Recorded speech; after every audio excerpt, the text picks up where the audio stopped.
ತೆಂಗಿನಕಾಯಿಯನ್ನು ಕಲ್ಪತರು ಅಂತ ಕರೆಯಲಾಗುತ್ತೆ. ಈ ತೆಂಗಿನಕಾಯಿಯ ಮರದಿಂದ ಹಿಡಿದು ತೆಂಗಿನಕಾಯಿಯ ಸಿಪ್ಪೆಯವರೆಗೂ ಮನುಷ್ಯ ತನ್ನ ಅಗತ್ಯಗಳಿಗೆ ಅನುಗುಣವಾಗಿ ಬಳಸಿಕೊಳ್ತಾ ಇದ್ದಾನೆ.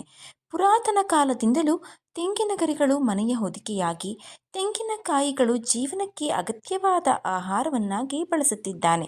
ಅಷ್ಟೇ ಅಲ್ಲದೆ ದೈವಶಕ್ತಿಯನ್ನು ಹೊಂದಿರುವ ತೆಂಗಿನಕಾಯಿಗೆ ಧಾರ್ಮಿಕ ಹಿನ್ನೆಲೆಯಲ್ಲಿ ಪವಿತ್ರವಾದ ಸ್ಥಾನವನ್ನು ನೀಡಲಾಗಿದೆ. ತೆಂಗಿನಕಾಯಿಯ ಬಳಕೆಯಿಲ್ಲದೆ ಯಾವುದೇ ಶುಭ ಕಾರ್ಯ ಹಾಗೂ ದೇವರ ಪೂಜೆಗಳು ಸಂಪೂರ್ಣವಾಗದು.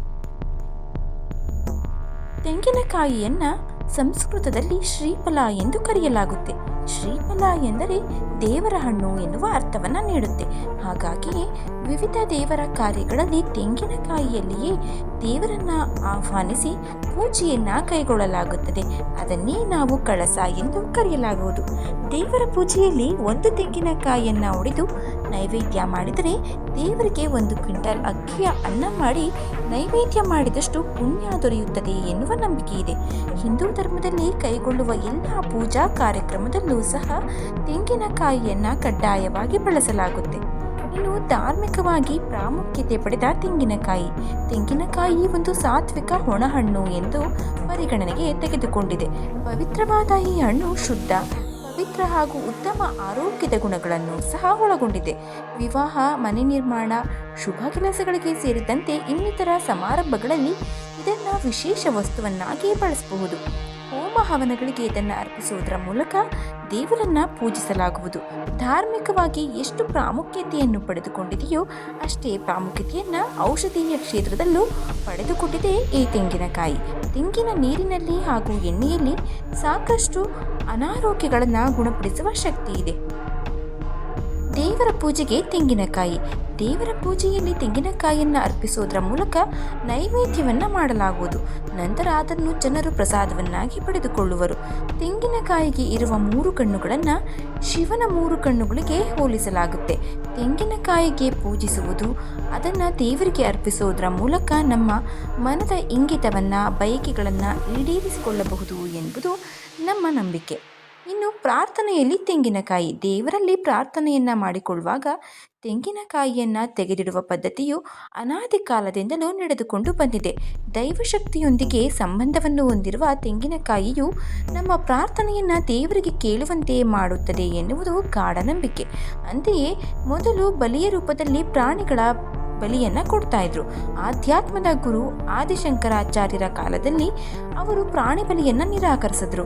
ಬಲಿಯ ಬದಲಿಗೆ ತೆಂಗಿನಕಾಯಿಯನ್ನು ದೇವರಿಗೆ ಅರ್ಪಿಸುವುದು ಶ್ರೇಷ್ಠ ಎನ್ನುವುದನ್ನು ತಿಳಿಸಿದರು. ಅಂದಿನಿಂದ ಬಲಿ ನೀಡುವುದನ್ನು ನಿಲ್ಲಿಸಿ ತೆಂಗಿನಕಾಯಿಯನ್ನು ಒಡೆಯುವ ಪದ್ಧತಿ ಹೆಚ್ಚಿಗೆ ಪ್ರಾಶಸ್ತ್ಯವನ್ನು ಪಡೆದುಕೊಂಡಿತು.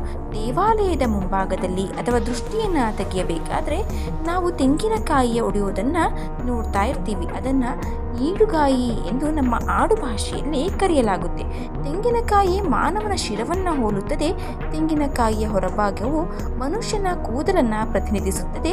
ಗಟ್ಟಿಯಾದ ಕವಚವು ತಲೆಬುರುಡೆಯನ್ನು ಪ್ರತಿಬಿಂಬಿಸುತ್ತದೆ. ರಕ್ತ ಹಾಗೂ ಮೆದುಳಿನ ಭಾಗವನ್ನು ತೆಂಗಿನಕಾಯಿಯ ಒಳಗಿನ ಭಾಗ ಮತ್ತು ನೀರು ಪ್ರತಿನಿಧಿಸುತ್ತದೆ. ಹಾಗೆಯೇ ತೆಂಗಿನಕಾಯಿಯ ಹೊರಗಿನ ಭಾಗವನ್ನು ಮನುಷ್ಯನ ಒಟ್ಟು ಭೌತಿಕ ದೇಹವನ್ನು ಸೂಕ್ಷ್ಮ ರೀತಿಯಲ್ಲಿ ಪ್ರತಿನಿಧಿಸಲಾಗುತ್ತದೆ ಎಂದು ಪುರಾಣಗಳಲ್ಲಿ ಹೇಳಲಾಗಿದೆ. ಇನ್ನು ತೆಂಗಿನಕಾಯಿಯ ಅರ್ಪಣೆಯ ಮಹತ್ವವನ್ನು ತಿಳ್ಕೊಳ್ಳೋಣ. ದೇವರಿಗೆ ಅರ್ಪಣೆಯಲ್ಲಿ ತೆಂಗಿನಕಾಯಿಯನ್ನು ಪ್ರಮುಖ ವಸ್ತುವನ್ನಾಗಿ ಬಳಸಲಾಗುತ್ತೆ. ಗಟ್ಟಿಯಾದ ಸಿಪ್ಪೆಯ ಹೊದಿಕೆಯನ್ನು ಹೊಂದಿರುವ ತೆಂಗಿನಕಾಯಿಯು ದೇವಸ್ಥಾನಗಳಲ್ಲಿ ಪ್ರಾರ್ಥನೆ ಸಲ್ಲಿಸಲು ಪವಿತ್ರವಾದ ವಸ್ತುವನ್ನಾಗಿ ಬಳಸಿಕೊಳ್ಳೋದು. ತೆಂಗಿನಕಾಯಿಯು ಪ್ರಸ್ತುತಪಡಿಸುವುದಕ್ಕಿಂತ ಹೆಚ್ಚಿನ ಅರ್ಥವನ್ನು ಪ್ರತಿಬಿಂಬಿಸೋದು. ಕೋಮಲವಾದ ತೆಂಗಿನಕಾಯಿಯ ಹೊರಗಿನ ಪದರವು ನಾರುಗಳಿಂದ ಕೂಡಿದೆ. ಈ ಸಂಗತಿ ಮನುಷ್ಯನು ಅತಿಯಾದ ಆಸೆಯಿಂದ ದೂರ ಇರಬೇಕು ಎನ್ನುವುದನ್ನು ಪ್ರತಿನಿಧಿಸುತ್ತದೆ. ತೆಂಗಿನಕಾಯಿಯನ್ನು ಒಡೆದಾಗ ನಮಗೆ ಆರೋಗ್ಯಕರವಾದ ನೀರು ಮತ್ತು ಬಿಳಿಯ ಪದರಗಳು ದೊರೆಯುತ್ತವೆ. ಹಾಗೆಯೇ ಮನುಷ್ಯನು ನಿಷ್ಕಲ್ಮಶವಾದ ಮನಸ್ಸನ್ನು ಹೊಂದಬೇಕು, ಅಹಂ ಮತ್ತು ಅಹಂಕಾರವನ್ನು ಬದಿಗಿಡಬೇಕು ಎನ್ನುವುದು ನಂಬಿಕೆ. ಇನ್ನು ಈ ತೆಂಗಿನಕಾಯಿ ನಿರ್ಮಲ ಭಕ್ತಿಯ ಸಂಕೇತ. ದೇವರು ತನ್ನ ಭಕ್ತರು ನಿಷ್ಕಲ್ಮಶ ಮನಸ್ಸು ಹಾಗೂ ಅಹಂಕಾರಗಳಿಂದ ಮುಕ್ತರಾಗಿರಬೇಕು ಎನ್ನುವುದನ್ನು ಬಯಸ್ತಾನೆ. ಮನುಷ್ಯನ ತಲೆಬುರುಡೆಯನ್ನು ಪ್ರತಿಬಿಂಬಿಸುವ ತೆಂಗಿನಕಾಯಿಯನ್ನು ದೇವರಿಗೆ ಅರ್ಪಿಸುವುದರ ಮೂಲಕ ಭಕ್ತ ತಾನು ನಿರ್ಮಲ ಮನಸ್ಸನ್ನು ಹೊಂದಿದ್ದೇನೆ ಎನ್ನುವುದನ್ನು ತಿಳಿಸಿದಂತೆ ಆಗುತ್ತದೆ. ತೆಂಗಿನಕಾಯಿಯನ್ನು ಒಡೆದು ಅದರಲ್ಲಿರುವ ನೀರನ್ನು ಬೇರ್ಪಡಿಸಿ ದೇವರಿಗೆ ನೈವೇದ್ಯಕ್ಕೆ ಇಡ್ತೇವೆ.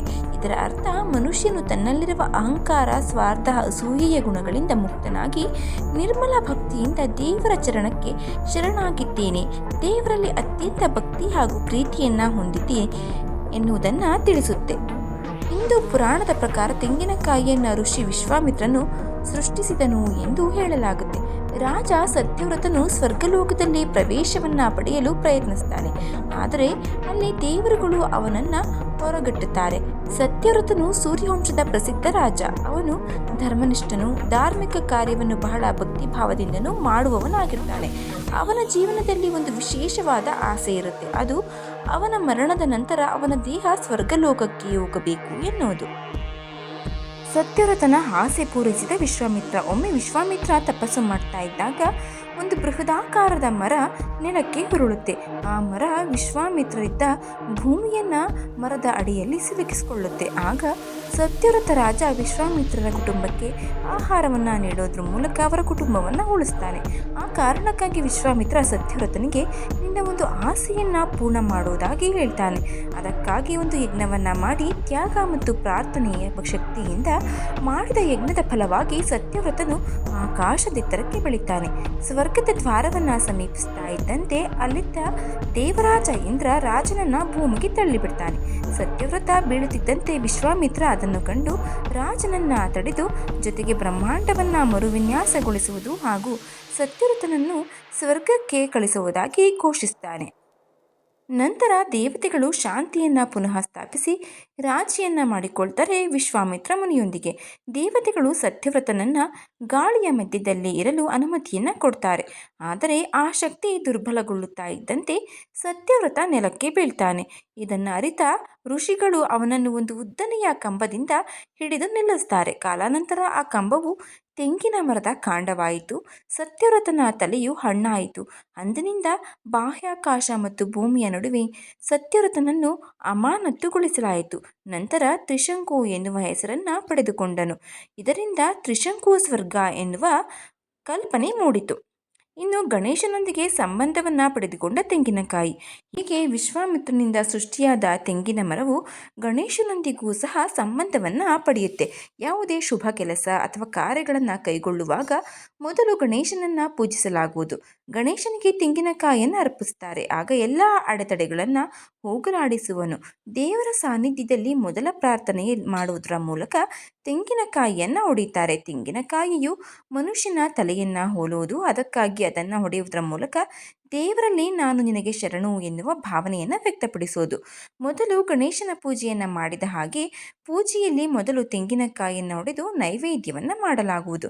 ವಿವಾಹದ ಸಂದರ್ಭದಲ್ಲಿ ತೆಂಗಿನಕಾಯಿಯನ್ನು ಫಲವತ್ತತೆಯ ಪ್ರತೀಕವಾಗಿ ಬಳಸ್ತಾರೆ. ಈ ತೆಂಗಿನಕಾಯಿಯನ್ನು ಮಡಿಕೆಯಲ್ಲಿ ಇಡುವುದು, ವಧುವಿಗೆ ಮಡಿಲು ತುಂಬಲು ತೆಂಗಿನಕಾಯಿಯನ್ನು ಬಳಸ್ತಾರೆ. ತೆಂಗಿನಕಾಯಿಯು ಗರ್ಭದ ರೂಪಕವಾಗಿಯೂ ಇರುತ್ತದೆ. ಅಂತೆ ಹೊಸ ಜೀವನದ ಫಲವತ್ತತೆಯನ್ನು ಸೂಚಿಸುವುದು.